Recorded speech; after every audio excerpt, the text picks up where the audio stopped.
Hi, my name is Jane Powell. Welcome to Community Connections, brought to you by the Greater Kanawha Valley Foundation. This is a show showcasing community involvement. Today I have a very special guest, and we are going to learn how to get scholarships for back to school. Susan Hoover, welcome to the show. Thank you. Susan, you are the foundation's, we work together, Yes. so you work for the Greater Kanawha Valley Foundation, I and do. you are the scholarship program officer. Yes, So you are the expert. You have done this before. I have. And I am anxious to learn and to share with everyone what's happening this year in scholarships. But we should talk about, even though we're talking now, you work a year ahead. Yes. So the scholarships that we will discuss today will be for the school season that starts 2023. Three.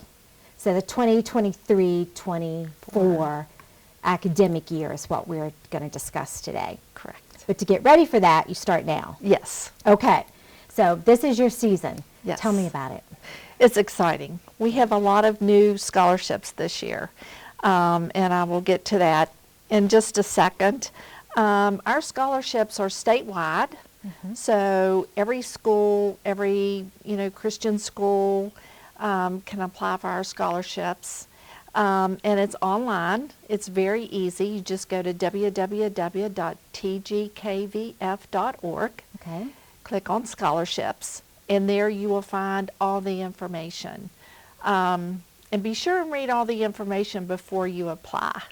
Right. So when you visit the foundation's website and you go to the scholarship page, there are several different tabs or pages, so to speak, for students to learn and to gather information about. Right. And they can do that now. Yes. It is available on our website right now. So the scholarship program is accepting applications from November 15th through, February 1st of 2023. okay, so that gives families quite a bit of time to gather the information they need and to actually apply. Right. They can start it and then do save and finish later at the end, at the bottom of the page. So they can, do parts of it and then they can come back and Oh, that's finish good. it. Yeah. But now, if I remember from past, once someone creates that application, they create a password and a login that is separate from anything that the foundation has access to. Yes, we can't get into their So they need to keep track of that, just like they Yes. would all their other information. Right. Okay, that's great. So it's open, it's statewide. We want kids to apply. Oh, yes. Yes. We have a lot of money to give away. Right. Yes, who doesn't want money to go to school? That's exactly right. And we have that money because of generous donors. Very much so.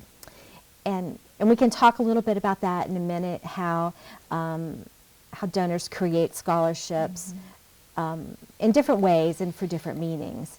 But tell me about different ways students can find the scholarship they might need. What if I am a high school student, way back when? What if I'm a high school student and I want to go to a small college and study nursing? What do I do? You can go to the website, look at the available scholarships. We have a quick reference guide Okay. that is broken down by high school, the college that you may want to go to, if it's in a certain county, the field of study. There you'll find several scholarships for nursing, organizations, and then we have a full list of all the scholarships listed in alphabetical order. But the quick reference guide can guide you to, if you have a quick thought of, well, I want to go into nursing. Right. You can go there. Or if I'm from Clay County or if I'm from Wood County, Right. I can look and see that maybe a donor has left a fund for students from my county. Correct. Yes. And that's a possibility. Yes. It's great. And they may have left one for my high school too, right? Yes. Yes. We have over 120 different scholarship funds. So that someone can find a scholarship that suits them. We have several that has no restrictions, which means it doesn't matter what, what college you're going to or what high school you're from or where you live, just somewhere in the state. You do have to be a West Virginia resident. But you don't have to go to a West Virginia school. No, it depends on the specific fund that you're applying for. Okay. Because Right. some of them, just want you to go to a school in West Virginia. And like the ones that are no restrictions, it doesn't matter where you go to school. So, And then some of them are financial needs based. yes. And some aren't. Yes. So there are just, like you said, 120 different combinations Right. of what a student could find. So a little research before you jump right into the Yes. application. Yes. Pays off. Yes. And then once I decide, what if there's two of them that I want to apply for? You can apply for two. And actually this year we have a new scholarship fund. It's called the TGKVF Scholars Fund. Okay, tell me about that. Well, you can apply. It's our 6 counties, and those counties include Boone, Clay, Fayette, Kanawha, Lincoln, and Putnam counties. So if you are a student from any of those counties, you can apply for this scholarship plus the 2 other ones. Oh. So you can apply for actually 3 scholarships. Wow. Now, tell me about the new scholarship, because it is brand new this year. Right. And again, it was created by a generous donor. Very. It has, one, the geographic qualifications. Mhm. There's a few other things that are not quite the same as the others. Is that right? Right. You have to have an unweighted CUME GPA of 3.5.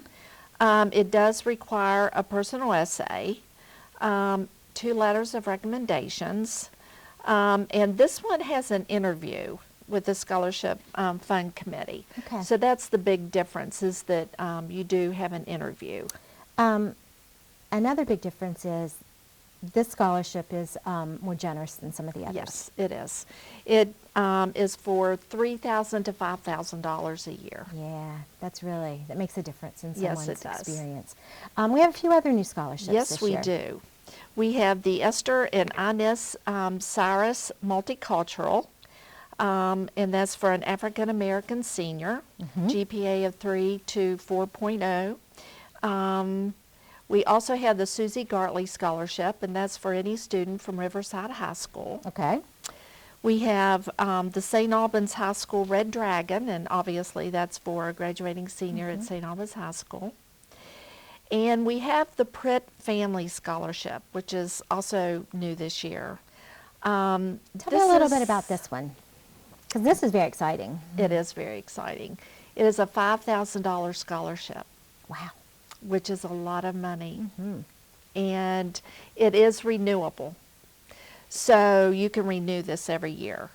Graduating seniors must have a minimum of a 2.7 GPA. Okay.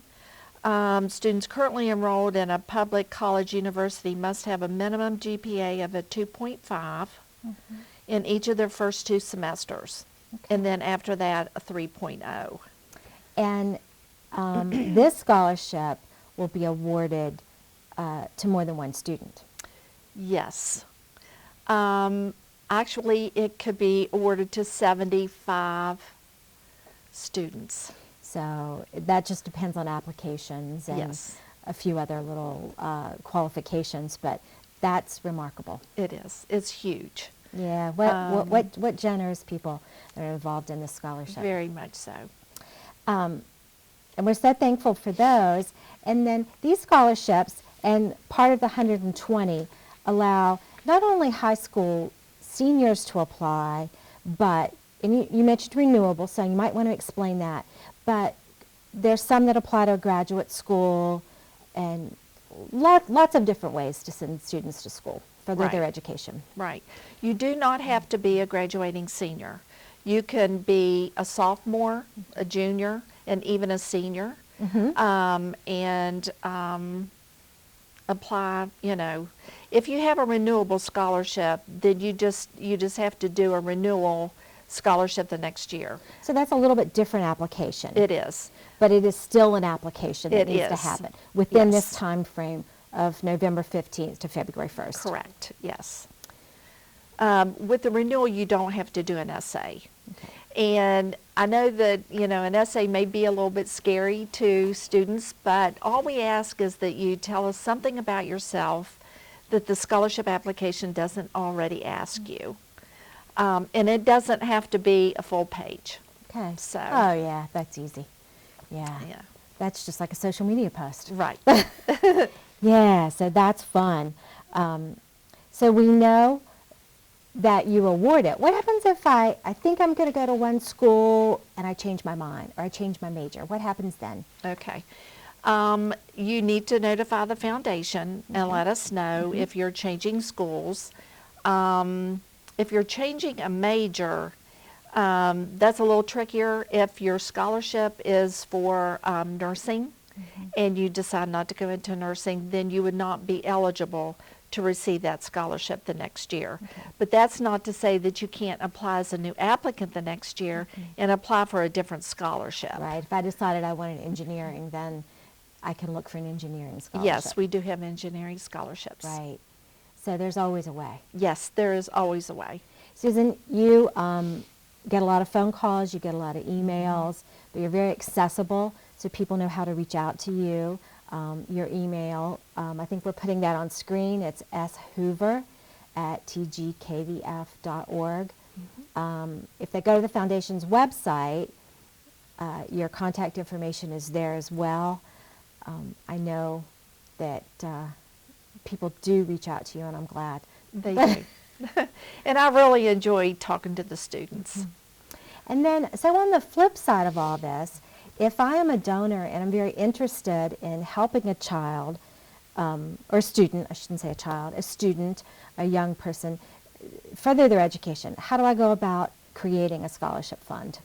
It's very easy. You can set up your fund. You would meet with our president and CEO, Dr. Michelle Foster, and Kristen Mouse, our CFO, and myself maybe.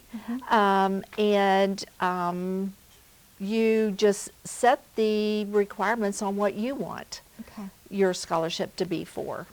So if since we're sharing your contact information freely, if we contact you, you can help make those arrangements. Yes. Yes. So, and then you will work with the donor to create the scholarship to meet their needs. If they want to give back to Wetzel County and a student that wants to study veterinary medicine, then we can make that happen for them.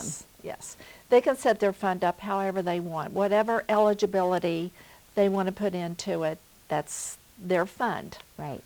If So. they have that's great. So I just want to go over the time frame again because it's really important. Right. So students can apply for scholarships through the foundation's website from November 15th through February 1st. Right. After February 1st, the application closes, Correct. and then you begin the review process. Yes. And in between that time, you're very available to help them. They can reach out to you through your contact information, and then they hear, when do they get notification? The first week of May. First they will week of May. Yes. That's when they'll find out one way or the other. Yes. Yeah, it's quite remarkable. And because of the new donors have created the new funds, there's so much opportunity for students this year. Very much. You definitely need to apply for a scholarship because we have something for everyone. Right. And we give away hundreds, and we want to continue that. Yes, we do. Yeah. We gave 350 scholarships this year. Right. Yeah, that's so great. So thank you so much for being here. I hope that we've shared information that people can use. I hope you guys reach out to the scholarship page and learn how you can help students attend college. Thank you so much for being part of the show. We'll see you next time.